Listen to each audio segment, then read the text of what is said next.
Hi, my name is George. Welcome to PaintReproductions.com.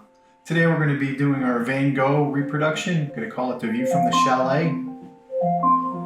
Alexa, alarm off. That's my alarm telling me not to be late. So we're going to be doing, we've done the initial sketch over the last couple classes. This is a good place to start. And today we're going to get into blocking. So we're going to have a little fun with the colors. Again, with the blocking, I use a limited palette.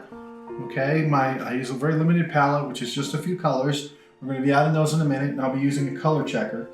Color checker is this tool right here. If you're not familiar with one, basically you look through the line of sight, you put a little color on there. To my left is the iPad, which is here on the center of your screen. And what I'll do is I'll zoom in on a color. I'll try and match the color here, and I'll look through the line of sight at the color and then see if I can get that little bit of paint to match the paint that's on there.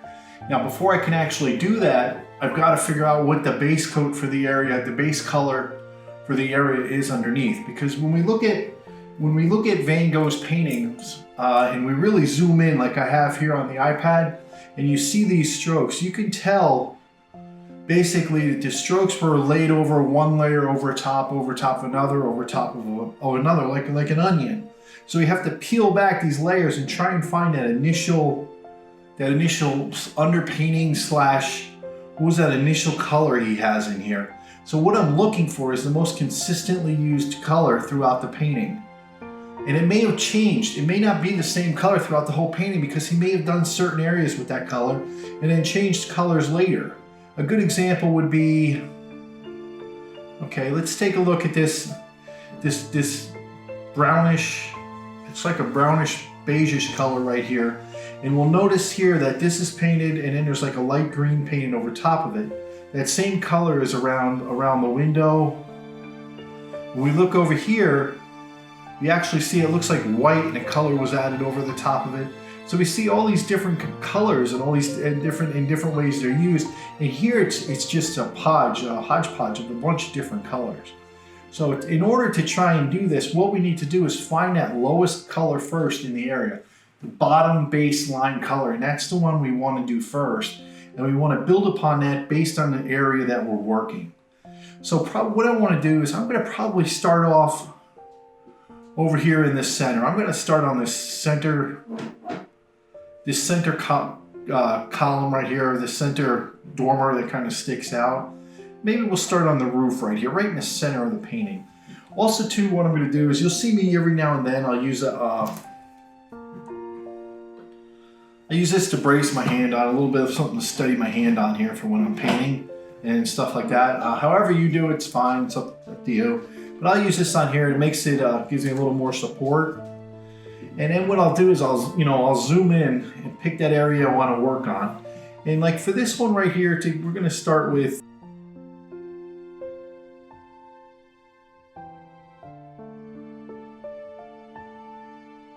So when I'm looking at this roof, actually that darkest color right there, that dark brownish beigeish color, if you're looking on the thing, it's right in here. So I'm looking at that on this right in here. That's the dark brown beigeish color I'm looking at right there. So when I'm looking at that, and I see those little bit of black spots, a little bit of black, but I'm not too worried about that. But you can even see the beige is run along the top in and around the corners. So it's going around like right through here. And that's kind of what we want to look at right now. So I'm going to try and mix that darker color. And if we look even closer, we'll see there's a lighter color on top of that. So it looks like when he painted this, it looks like that was the first color and he kind of blocked that in. And then he blocked it in and he added a black stripe, and then later on he added that as a highlight, did the white over top of it right there. So you can really get a good idea by just kind of zooming in and taking a good guess. But so we're going to break up each one of these areas to do the same thing. First thing we need to do is add some paint. So first thing I'm doing is I'm using burnt umber. Okay, put some burnt umber on here. Now if you notice, I only put a little bit of paint. And let me fix that a little bit so you can see it a little better. Okay, so we get a little bit of burnt umber. We're going to do a little French ultramarine.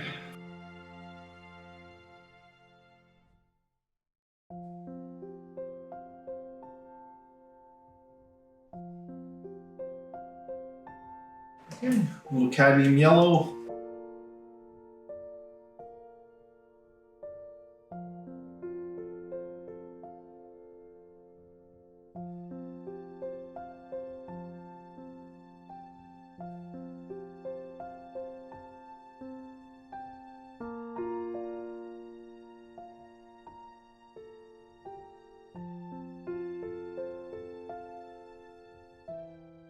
So the first thing I always do when it comes to mixing is I like to mix my own black. And now the only other chemical I'm using on here besides like the Gamsol I clean my brushes with is I'm using a little bit of linseed oil. So this is pure refined linseed oil, and when I mean a little bit, when I'm dipping it into here to thin it, that's all I'm mixing into what you see me mixing. I'm literally just dropping it in and putting a dot. This little stuff goes a long way. You don't have to over dilute or anything like that.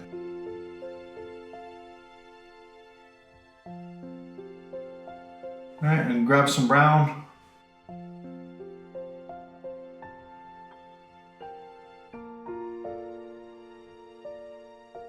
Now because you're using a color checker and we're doing a lot of mixing, we don't use up a lot of paint. We don't need all these different assortment of colors and stuff like that. We just go through and just use up what we need. So to make black, you're basically mixing blue and brown. Now when I look at this is kind of a bluish, the black stripe that goes around it. So we'll take a fair amount of blue and we'll add it in there. And it's not uncommon now that you kind of lose in the black the actual color that you're mixing. So what I do is I add a little bit of white, put a little white down here so it's gray. You should see the grayish tone to what you want. And that's about what I want right there. Okay, so now I want to start matching that to the color that's on my iPad. So what I'm going to do is I'm going to move this in a little closer. That about does it right there. So what I'm doing here is I've got the roof right here and I'm looking at the same thing. So when I'm looking at the iPad, I'm looking at this, you're seeing it right there. Okay, so that's there. So what I'm doing is I want to match my color for this color right here. Okay, that little bluish right in there. It's like a grayish kind of, it's actually a mud color. To get a mud color, it's usually when you're mixing 3 colors. So I'm going to take some of that dark brown, throw some yellow in there, some white, get a little bit more grayish, and then let's muddy it up a little bit.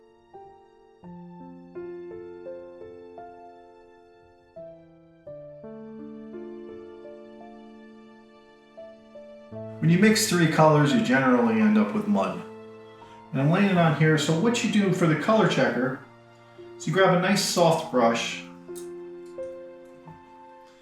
okay, and I take a little bit of that color, okay, and I put it on there, put a little bit on the end right there. Just paint the very tip of this, a little bit on the tip. Okay, now I'm going to look through that hole, and I'm going to look at the brown like that. So if I was painting the object, it was right there, I want it to match when I look through it here. So you'd be looking at the camera, you're kind of looking like that, and it kind of disappears. So almost spot on with it. Maybe a little bit lighter, but it's like a muddy-ish kind of green. Now that's a hard color to get if you're just trying to guess, or you just mix it up, or you try and go to the store and you try and buy that color. Now some of the quick ways you can also do this too is you can mix it, and then you could hold this knife against right there and do that kind of thing and see if it gets close right there too. That's fine.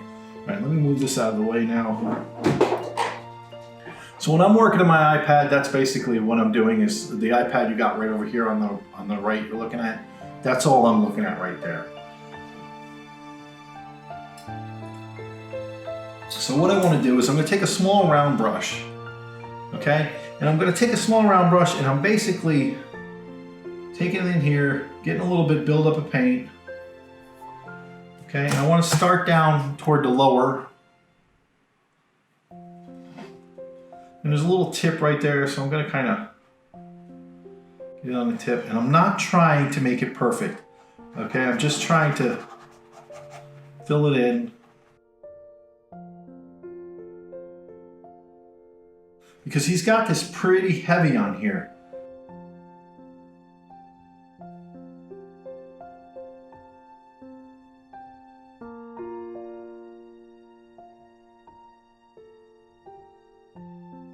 Remember, we don't have an underpainting on here, so it's going to take some paint to fill this canvas. So what I'm doing in my brush strokes, and I'm looking at his brush stroke, is I'm not painting, I'm not doing this.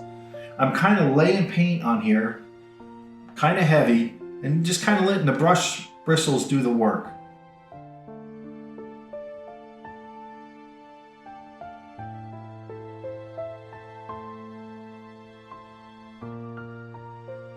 Because if we were just to brush it, scrub it, this is what you're going to end up with, and that's not what we want. We want to start getting a buildup of paint. This breaks the rules on other paintings, and also too, his brush strokes, actually, and we'll go a little bit lighter too as we go around. So I'm trying to pretend like the blue isn't on that part of the roof, or the blue isn't on the roof. I'm trying to pretend like none of that's there. It's just that one solid color is what I want to pretend. So I want to build it up, and it looks like he went lighter as he went up, but we can always lighten it later.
But what I'm not going to do right now, what I'm not going to do is I'm not going to paint the lighter colors. These are the lighter colors up along this ridge line and stuff like that, because they're not muddied up with this grayish greenish color in here. Okay, so they're more muddied up in the blue. So basically what I'm saying is that the blue strokes was added first, and those highlights that you see going along the roof, and those blues were added after. So we got to be patient and just don't put them in there for right now. And all I'm really caring about is that this color right in here. Okay, so I just care about that color.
Okay, and for the next one on here, it looks more like a bluish background, but if we really look, we can see it on there. And if you look, you can see that little bit of blue. It's down here in the corners, and there's a few areas in here.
So we're not blending.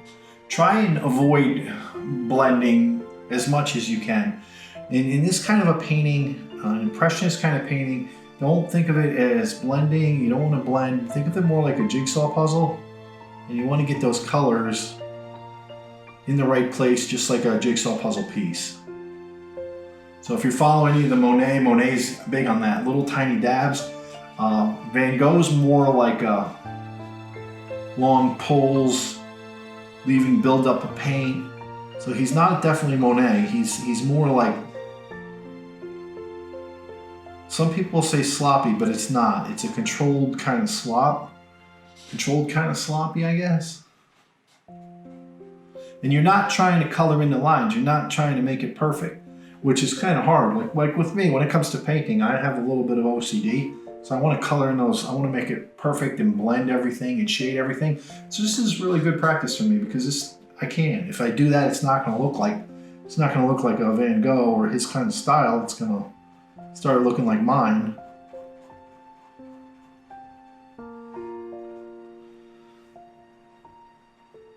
So we could still see, if we look real close here, we could see that those three yellow stripes that are going down, that are going vertical or vertically down on there, that's added over top of this gray.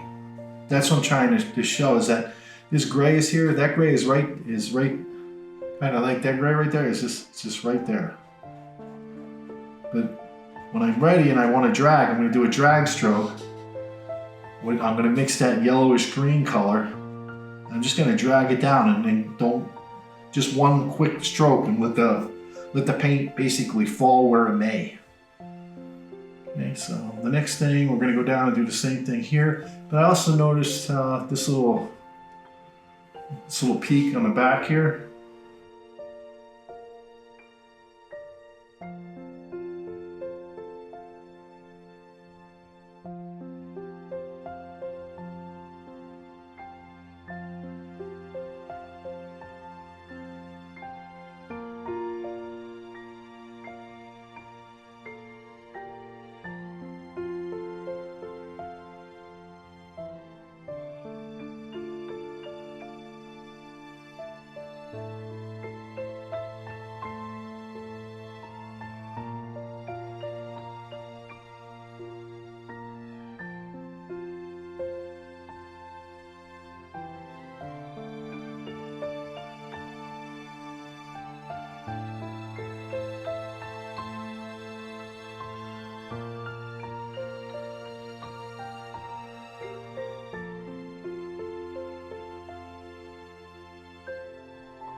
Now I want to find some other places where we're using this muddy color.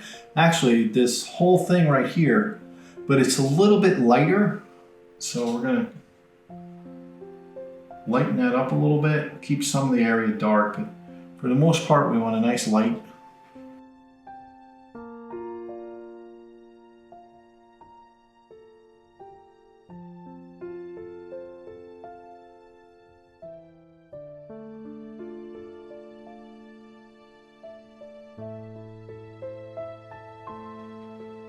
And it's okay, you're gonna look at this and you're gonna say, but wait, that's not the blue, like you're painting it brown, you're not painting it blue. Keep in mind, we're building it up, we're building those colors up. These colors are back there, but they're buried. So some parts of it show through and some parts of it don't.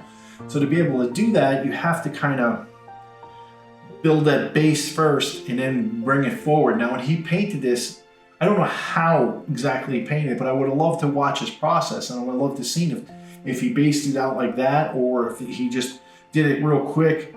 My guess, if I was doing the best guesstimate I can on here, is that he probably broke this down maybe into 3 or 4 sittings. And the first sitting he let dry, and the second sitting he probably got about 80% of it done, and then the last sitting he kind of added the highlights. It's just because when you look at it like that, it kind of feels that way. It kind of has that feeling like when he first did it, it was just a rough sketch, which that's not uncommon to do it that way, because they do a quick rough sketch, and they still do today. Is you do a rough sketch of a landscape, and you take it in your studio and you fix it all up. So it's kind of the same thing.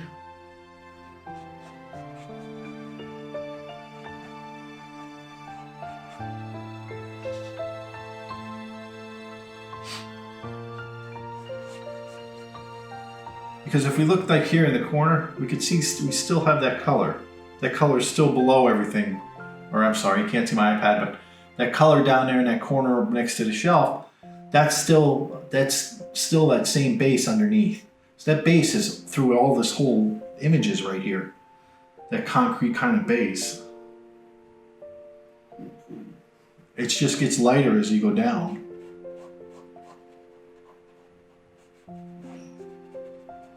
And where do you come up with that color for this like muddy color to use as the base? It could, when he was painting, paint wasn't cheap, so it could be left over from a painting he was doing at a different time. It could be a whole different reasons of why he chose to do that color, but it's almost like a concrete kind of color. Okay, so we're gonna do underneath here.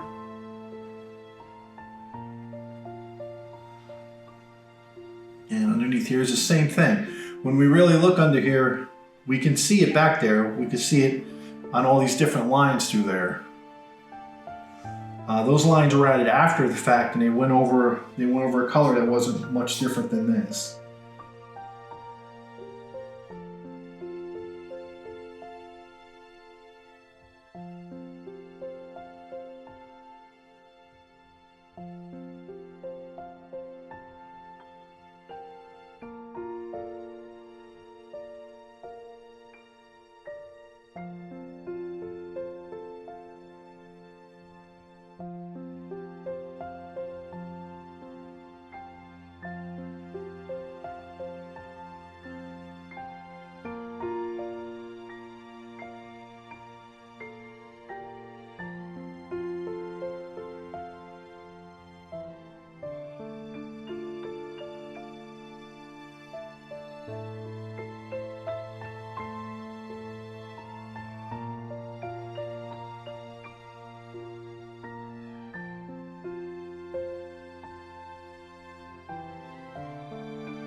You don't have to be perfect because it's a buildup of color.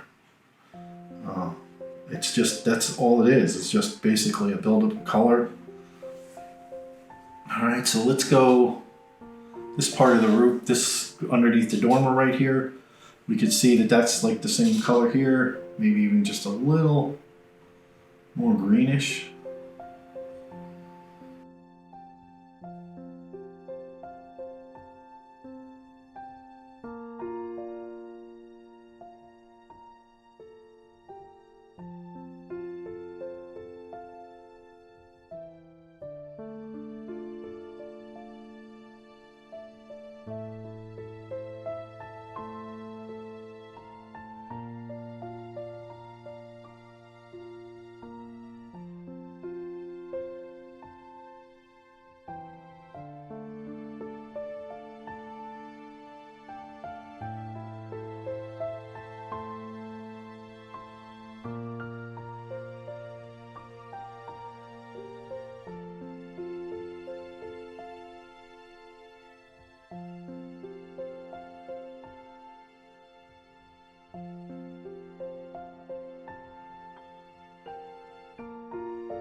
Alright, and as we go around this side, it starts to get darker again. So we'll darken it up a little bit. Go too dark, just pull some of that light in there with it.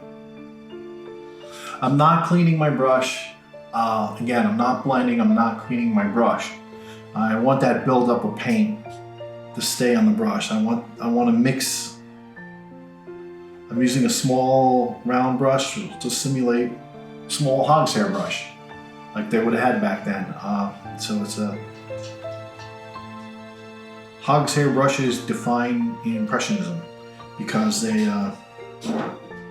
by having the band of the brush like that and those thick bristles, it held the paint and really went crazy on where it put the paint. Okay, that's a little too dark. I want to get a little bit more of a brownish tint as I go over here. There we go.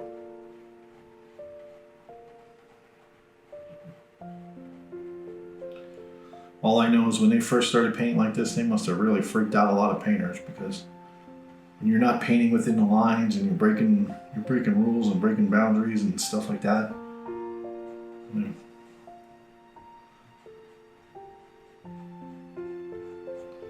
And if you ever get a chance, and you can look at painters like Monet, and you look at some of my favorites like Degas, Monet, Renoir, them, and when you look at some, they can paint. They can classically paint if they want. If you look at their earlier paintings, they chose to paint Impressionism after.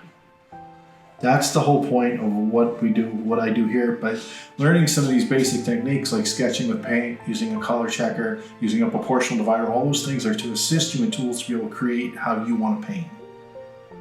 So it doesn't matter if you're doing realism, it doesn't, none of it matters. It just matters what you want to paint.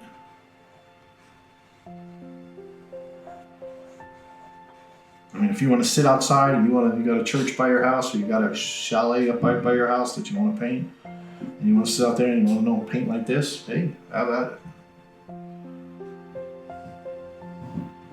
The thing is, though, especially with Van Gogh, that if you paint a ton of Van Goghs and you start painting like Van Gogh, it's very hard to do his technique and people not to say, oh, it looks like a Van Gogh. It's the same thing as if you're painting like a Jason Pollock. If you're painting a Pollock and you're dripping the paint all over, you're using that very close to the same technique that he did. Of course, you're going to look like his. So you don't want to go too much. I change mine up all the time. This is really green, which is okay. We'll neutral it down with some gray. Put this in there, white. You see, I'm getting the color I want. You get too much of a color and it's too bright. You got a little gray to it, and it kind of tones it down, neutralizes it a little bit so it doesn't look too bright. See, when I look at that, that's still a little too green. So I need to get it over here on this. Yeah, there we go.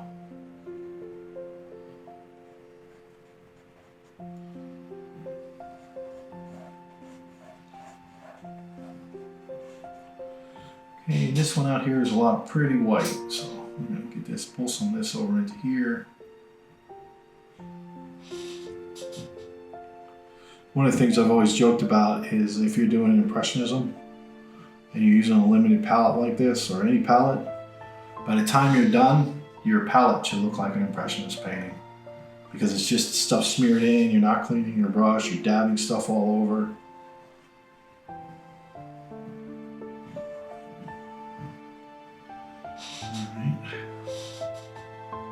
I'm being very careful to follow the same kind of strokes. He's very good about making sure his stroke pattern matches the building itself. So if the building's got a turn, or building's like here, if it's got this and then it kind of goes out and forms, he's doing that on the brush stroke. Now if you're painting and it starts to disappear to what you're painting, and you don't want to lose those lines, okay, you could turn around. If you need to do a little bit of those lines, we can always reinforce them later. So I could pull some of this blue down. It's a little bit darker.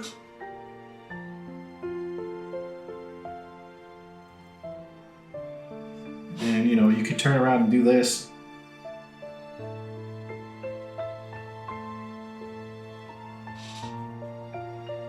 But what you don't want to do is whip out the liner brush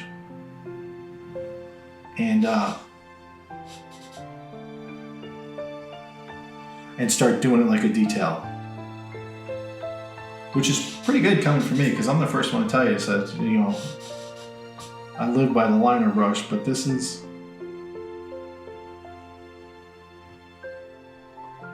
I wanted to do this so I don't lose this line, that's all.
Okay, so I have this area right here, the roof that's wet over here. So I'm gonna come back over here to the left side. All right, I'm gonna work on this part right here, and I'm gonna work on some of these roof shingles and some of the blue used over here, and then start to use that on some of the window panes. So now I'm gonna go back to grabbing my board.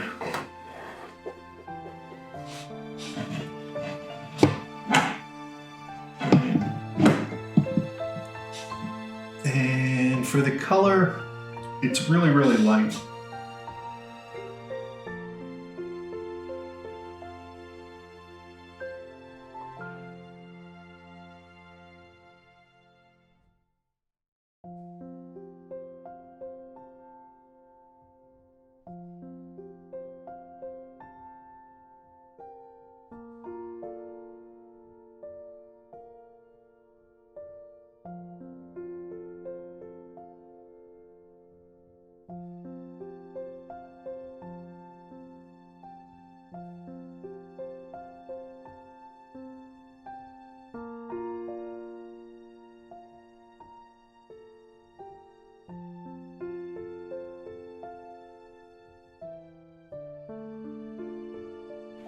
So what I'm going to do right now is I'm going to play with this area right here. I'm going to play with these three, the blues on here, and I'm going to play with the blues on the roof, some of these whites on here, some of the blues in the outline, and just kind of stay to this area right now, so I can, because I want to use some of this darker, I want to use some of this wet paint to my advantage. So what I'm going to do first is I'm going to take a look at the dark blue.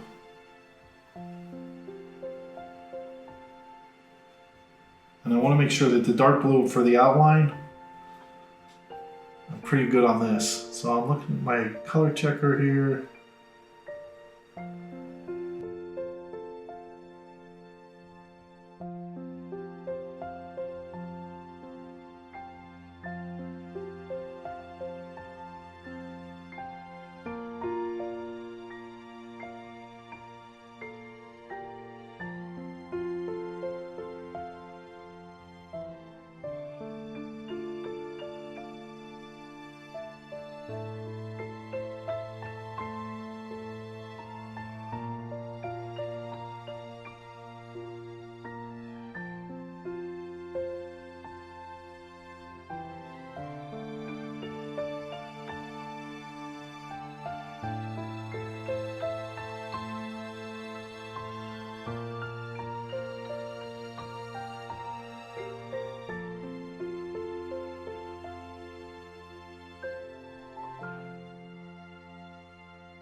The main thing you want to do is you want to avoid any kind of blending. There's no shading in this, there's no blending, it's just a buildup of paint and a buildup of color. So I'll keep going over something, like adding these black lines that are going across. Just one quick stroke. If it dribbles off a little bit or causes, if it doesn't completely cover everything, that's fine, because in the original, he wasn't completely covering everything. So it's a buildup of paint. Then when it's all dry, you'll go back through and hit him again, almost like you're outlining something. So we're gonna keep, so around this whole window is just pretty much a black outline.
So what you see me doing is, as I base coated this area, I drop back and I do a little bit more, and then I go back, I touch up a little bit here, move my way back, then I'll work here, I'll drop back, do a little bit more, work my way forward, and work my way all the way around. It kind of, it helps in this kind of a painting, because I don't just want to like paint everything the base color and then just go back and just paint this, paint the next layer top, a layer top of it. He did a lot of this wet on wet, so we kind of have to do some of it wet on wet to get it to look like that. So I'll drop back here now, or I'll get the window done, and then I'll drop over here and start doing the dormer on this, and just catch up this area before I go on to base coat the next area. In other words, I don't want to base coat this area over here, because if I base coat this area now and I'm done painting and say, I don't know, I want to finish up about 9 o'clock, so I know I'm not going to get to that area, and then this is going to be dry. So what I want to do is, I want to kind of just stay in that area. I know I can not finish, but get a good chunk of that area done. So that's why I'm kind of staying right in like that. Is I just want to keep the area not wet per se. I guess it is kind of wet, but I just still want to build up the area. So I'm going to get this other window in here. And of course that's just with the blues. But that's the importance of the underpainting sketch, because with the underpainting sketch now I don't have to think about the drawing. I don't have to think about where the window is or any of that other stuff. And I'm not coloring in like if I had an actual sketch. I'm not coloring in the lines. I'm painting. There's still a free to this, as opposed to if I drew everything out perfect and tried to color it in there.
As always, if you have any questions or anything, you can reach me at george@paintreproductions.com, or if you go to the website, you can reach me there and just contact me, or at the bottom of the video, once this video is posted, you can just leave a comment in case you're curious how I did something, or you're not sure like this. And if you're just now coming, or if this is the first time you've watched me, there's a whole bunch of videos on how to do the sketch and how to use a proportional divider and the color checker used in these videos. There's tutorials, and of course they're all for free. I know if you have any questions on any of those, just leave comments. I'll be more than happy to get back with you.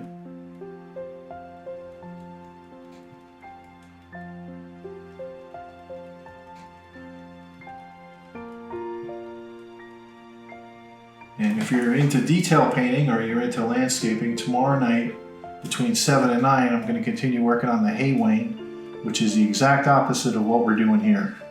This is nice, loose, fun painting.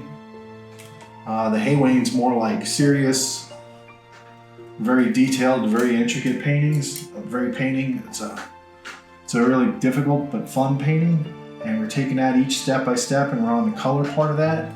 So you're more than welcome if you want to come and watch that one and see how I do that. But if you haven't watched any of the videos, it's probably one of the most detailed underpaintings I ever did, and one of the most detailed sketches. And it's turning out to be just one of the most detailed paintings I ever did, and I've got a lot of respect for Constable now.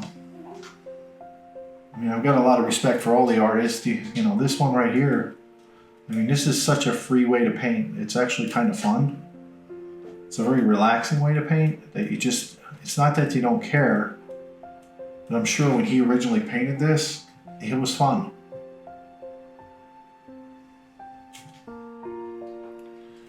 Okay, so I'm adding this light blue just to get this design, which is it's different on different windows. But so just to get this light blue in there.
picking up the colors and getting them to match like that, it comes with just practice. That's why I only use the 3 colors right there, and I constantly mix the colors, and I mix them on the fly. It's really good practice. And if you're using, of course, your color checker, which I have a video on there, a tutorial on how to use one of these. And there's also how to make one for about 20 bucks. So everything is about saving money, or not wasting money. So with the money I save on this, I only have to use 3 colors of paint. By only using 3 colors of paint, I can afford to buy better paint. So I use all Winsor Newton paint. Now, you may not use Winsor Newton, you may prefer a better brand, that's fine. But I like Winsor Newton, it thins down great just using with linseed oil. So when I'm using, that's all it's all I thin my paint down with is linseed oil and very little bit of it, a little dot, and that's it. And so I get to use this good paint, and then when I'm all done, I only mix a little bit enough paint. So tomorrow morning, I can come in here and scrape this all off the glass palette. If you're interested in making a glass palette, it's all, again, I got a video on there. I think it costs like 10 bucks to make this glass palette. It's just a canvas board flipped around, not a canvas board, a painting board flipped around. So that's the back, and then I use a glass from a picture frame and some blue tape around it. It works great. And then I just scrape it off. I paint them gray so I can have a grayish one if you want it to match. This is pretty close to the browns that I use as my underpainting. So all these little tricks and tips, they help you save a lot of money. And that's the whole point. But so I scrape this up, I don't waste anything. So a tube like this yellow right here, which is about, I don't know, 18, 20 bucks. This thing lasts me 6-7 months. I end up throwing it away before I use it because the paint gets kind of funky toward the end. So, you know, some of them are a little bit more expensive colors. So the red, I may get something smaller, but I hardly ever use red. And I hardly ever use black. So it's only just a few colors right there. So it's a great way to practice and learn these colors. And you'll get really good at mixing them, and then you'll find that all the other colors, you don't really need them. But if you like using the other colors and like going to the store and buying the other colors, that's fine too.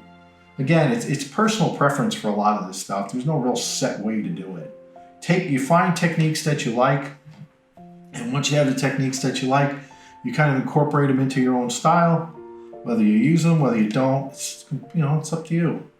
So all I do is I used to do it a lot. Now I hardly ever really see other artists, and I hardly ever go to shows anymore. I do work with one gallery, and I usually only ever work with one gallery at a time. And that's just for special things. And consignments, I only do very special projects, very limited. I mean, if people reach out to me in this, but for reproductions, I don't do reproductions as assignment. These are all the ones you see here, unless you really wanted to purchase one. I probably could figure it out, but most of the time these just go into my own private little collection. I like having them around. You know, people collect all different kinds of things. I like collecting my paintings. Because I can't afford the originals. And the truth is, when it comes to doing reproductions, the only real way you can really almost do a perfect, or to me would be to do a passable reproduction, is I have to be looking at the original. I have to be able to spend time with the original, then I might be able to, but even then, depends a lot on the artist. Like this, it's maybe, this doing a Van Gogh is maybe you can do a passable, but it would take a lot of time to get each brush stroke and each thing, and to get it each perfect. Which is why when you see people who do try to pass something off as an original, well, you see what they do is they'll turn around and they'll say it's a painting that they discovered a brand new one. It's not something, you don't see people coming in and saying, we're going to do this one because it's been missing for, it's presumed missing for, 200 years, but we're going to pretend like we found it and this is going to be ours. The reason is because it's not that it's impossible. It's just difficult for anybody to be able to do that. Notice here, though, I'm making a mistake. We got the bending right here, and those blue lines are actually up here, which is why I'm running into why it looks odd. So I'm catching that it's odd, which is easy enough. The blue line's actually here, and the other blue line is here.